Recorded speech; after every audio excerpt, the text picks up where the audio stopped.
9월 6일 금요일 아침 하나님의 말씀 열왕기상 3장 13절에서 27절까지 말씀 읽고 하나님의 말씀 나누겠습니다.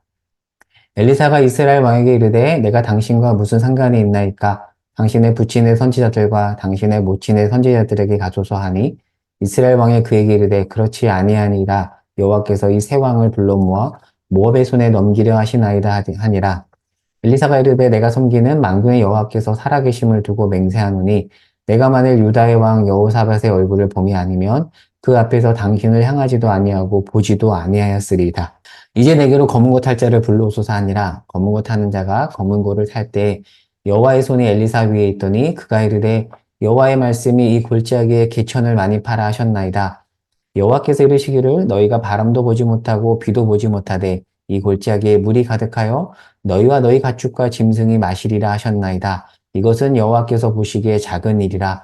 여호와께서 모압 사람도 당신의 손에 넘기시리니 당신들이 모든 견고한 성읍과 모든 아름다운 성읍을 치고 모든 좋은 나무를 베고 모든 샘을 메우고 돌로 모든 좋은 밭을 헐리이다 하더니 아침이 되어 소재 드릴 때 물이 에돔 쪽에서부터 흘러와 그 땅에 가득하였더라.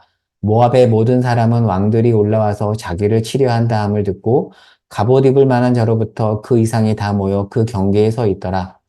아침에 모압 사람이 일찍 일어나서 해가 물에 비침으로 맞은편 물이 붉어 피와 같음을 보고 이르되 이는 피라 틀림없이 저 왕들이 싸워 서로 죽인 것이로다.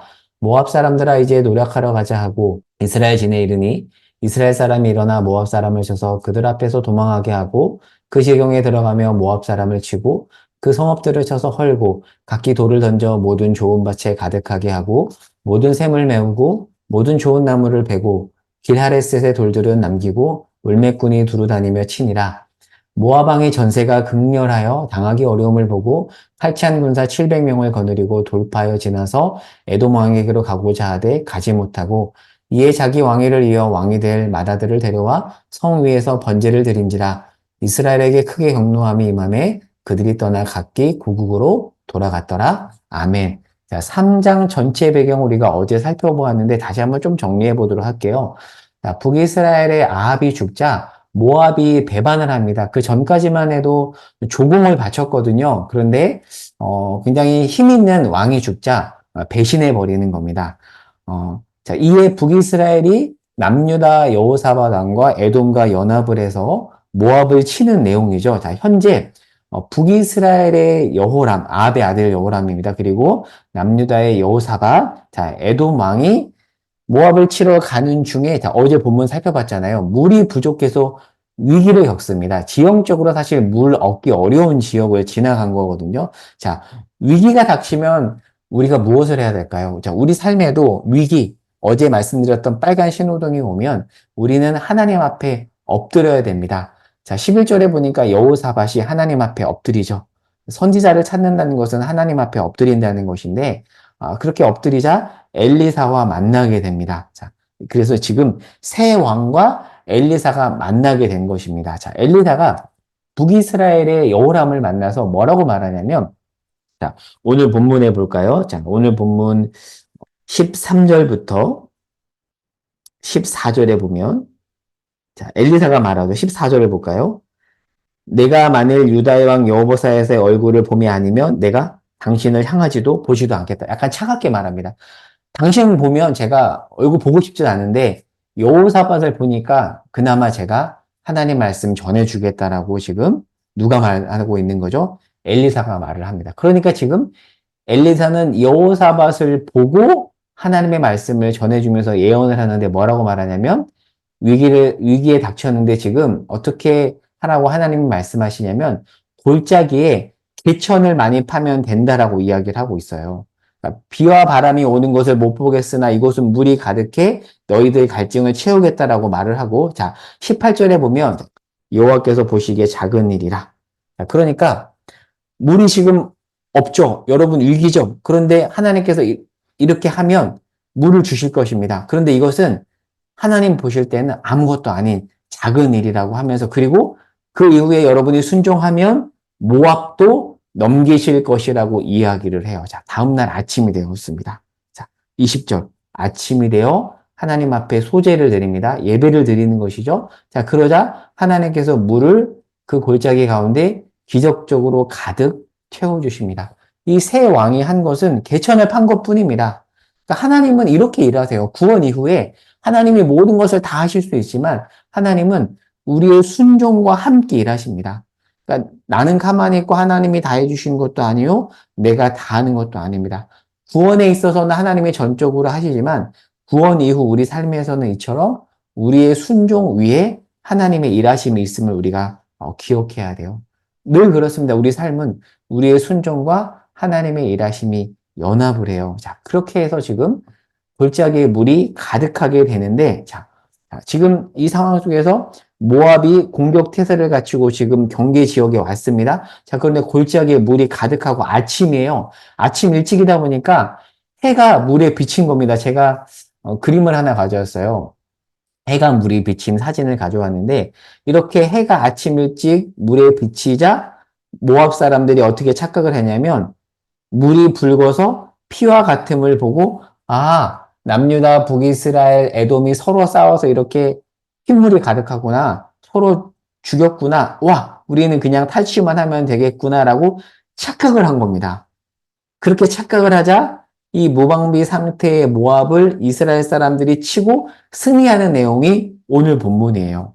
모압은 얼마나 당황을 했을까요? 자, 그래서 군사 700명을 동원을 하지만 이마저도 안 된다고 판단을 하고 자기들의 신에게 승리를 간구하죠. 그래서 인신 제사를 드립니다. 결국 이렇게 모압이 패배를 합니다. 하나님의 기가 막힌 일하심이죠. 자, 오늘 본문을 정리해 보겠습니다. 자, 오늘 본문을 특별히 열왕기상 22장 29절에서 40절과 같이 볼 텐데 한번 찾아볼까요? 비슷한 전쟁 상황이에요. 자, 아합이 예언대로 이제 심판을 이제 받아서 이제 죽는 장면이거든요. 오늘 본문과 유사합니다. 자, 열왕기상 22장 배경은 이렇습니다. 아합이 이때도 오늘 본문처럼 남유다의 여호사밧과 연합을 해요. 그래서 북이스라엘과 남유다 연합군이 아람과 전쟁을 하는데 이때 아합이 변장을 해요. 자기가 변장을 하면 이 사람들이 아람이 여호사밧만 공격하겠다라고 해서 위기를 모면하기 위해서 나름 술책을 쓰는 거죠. 아합이 변장을 합니다. 자, 그래서 나름 아합이 적의 집중 공격을 잘 피합니다. 자, 그런데 열왕기상 22장 34절에서 40절 말씀을 볼게요. 자, 그런데 이렇게 잘 피하고 있는 중에 적 군대 한 사람이 영어 성경에 보면 랜덤이라고 되어 있거든요. 적군이 랜덤으로 화살을 그냥 쐈는데 그 화살이 랜덤으로 쏜 화살입니다. 의도를 가지고 맞추려고 어떤 저격수가 쏜 화살이 아니라 랜덤으로 쏜 화살이 어디를 맞추냐면 아합의 갑옷 솔기를 맞춰요. 그러니까 이 갑옷 솔기는 갑옷 이음새 부분으로서 갑옷은 굉장히 단단하잖아요. 갑옷에 화살이 맞아도 죽지 않아요. 그런데 그 솔기 부분만 맞추면 위기에 처하게 되죠. 공격을 당하는 겁니다. 그러니까 치명상을 입게 되는 것이죠. 근데 하필이면 랜덤으로 쏜 화살이 아합의 갑옷 솔기를 맞춰서 그래서 결국에는 아합이 큰 부상을 입고 결국 아합이 죽게 되거든요. 여러분, 가장 취약한 이 부분을 하필이면 무심코 쏜 화살이 맞추게 되는 걸까요? 그러니까 오발이에요, 오발. 오발이 취약 부분을 명중한 것은 뭐냐면 하나님의 일하심이에요. 하나님의 계획입니다. 그러니까 이 지금 전쟁 속에서 오늘 본문도 그렇고 하나님께서 지금 이런 식으로 일을 하세요. 제가 개인 간증을 하고 오늘 말씀을 정리할게요. 제가 왜 갑자기 열왕기상 22장을 가져왔냐면 오늘 본문을 정리하다가 이 말씀이 떠올랐는데 제가 마침 이 본문을 묵상할 때가 작년 10월 30일이었습니다. 정확하게. 이때는 한참 제가 개척 준비로 너무 정신이 없던 때였어요. 장소, 재정, 모든 것이 너무 막막했고, 정말 저희 가정만 모든 개척을 준비했던 그런 때였어요. 너무 막막하고 하나님 어떡하죠? 밤을 지새우면서 어떡하죠? 늘 기도했던 때였는데 그때 이 본문을 묵상하면서 정말 큰 위로가 되었습니다.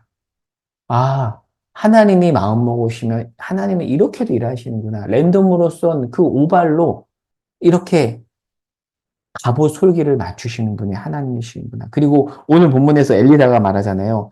요압 보시기에 이런 일은 하나님 보시기에 작은 일이래요. 아, 하나님 그렇게 일하시는구나. 그러니까 하나님이 저에게 그렇게 말씀하시는 것 같았거든요. 내가 그런 자이니, 존재이니, 나만 바라봐. 괜찮아. 막막하지? 나는 이렇게 일하는 존재야. 랜덤으로 쏜 화살로 아합의 갑옷 솔기를 맞출 수 있는 자야. 너 나 바라볼 수 있겠니? 힘내. 기도해. 그리고 제가 하나님 앞에 무릎 꿇고 엎드리면서 기도했던 날이 바로 작년 10월 30일이었습니다. 오늘 본문도 보세요. 하나님은 그렇게 일하시잖아요. 전혀 우리가 예상하지 못했던 방식으로 하나님을 바라본 자에게 하나님의 일하심을 보여주는 분, 하나님. 그 하나님에 대해서 오늘 말씀이 우리에게 이야기해 주고 있습니다. 사랑하는 여러분, 우리가 걱정하는 일이 있습니다. 그런데 오늘 본문에서 그 일은 하나님 보시기에 작은 일에 불과하다라고 하고 있습니다. 이 말씀이 위기에 처한 벽을 만난 여러분에게 위로가 될 수 있기를 바랍니다. 우리의 상황, 우리의 한계, 얼마나 한계가 막막한가요? 그 한계를 넘어서 일하시는 하나님을 볼 수 있는 안목이 오늘 저와 여러분 가운데 있을 수 있기를 바랍니다. 오늘 말씀 가운데 보여주시는 하나님 기도하고 마치겠습니다. 오늘 기도 제목입니다. 우리의 문제를 하나님의 안목, 믿음의 안목으로 바라보게 하소서. 그 밖에 개인 기도 제목을 가지고 주 앞에 엎드리는 시간을 갖겠습니다. 기도하겠습니다. 하나님 참 놀랍습니다. 하나님은 우리가 생각하는 방식을 뛰어넘어서 일하시는 분이십니다. 그런데 우린 여전히 우리의 생각으로 하나님을 제한할 때가 너무나도 많이 있습니다. 여호와 보시기에 작은 일이라는 그 엘리사의 말을 기억하며 우리의 문제를 주 앞에 아릅니다. 하나님, 주님의 그 안목으로 우리의 문제를 바라보겠습니다. 은혜 베풀어 주시옵소서. 예수님의 이름으로 기도합니다. 아멘.